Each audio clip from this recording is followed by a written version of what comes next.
ఒకసారి దీనిపైన రీసెర్చ్ చేసే పరిస్థితికి వస్తూ ఉంది వీళ్ళు చేసిన అన్యాయాలు అవకతవకలు. ఇంకొక పక్కన మీరు ఒకసారి ఆలోచిస్తే ఇటీవల కాలంలో దేశ ఆంధ్రజ్యోతి ఒకసారి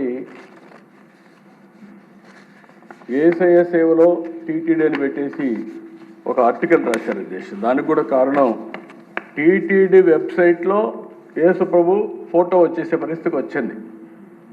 దానిపైన ఒక లెటర్ రాసి వాళ్ళు వేశారు.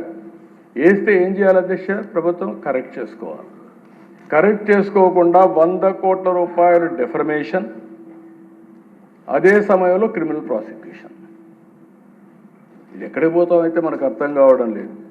తప్పు జరిగినప్పుడు తప్పు జరిగిందని బేషరతుగా చెప్పి కరెక్ట్ చేసుకుంటే ఉంటే దానికి వేసిన కేసు కూడా తిరుపతికి వస్తే ఆర్గ్యూ చేసింది సుబ్రహ్మణ్య స్వామి గారు. ఇవన్నీ నాకు చూస్తే దేవునికి అపచారం చేసే పరిస్థితుల్లో ఏ విధంగా జరుగుతున్నాయో కొన్ని ఉదాహరణల దిశ కడాన దిశ నిన్న మొన్న నేను చెప్పకపోతే నేను భయపడ్డాను కూడా అంటారు. హెరిటేజ్ విషయం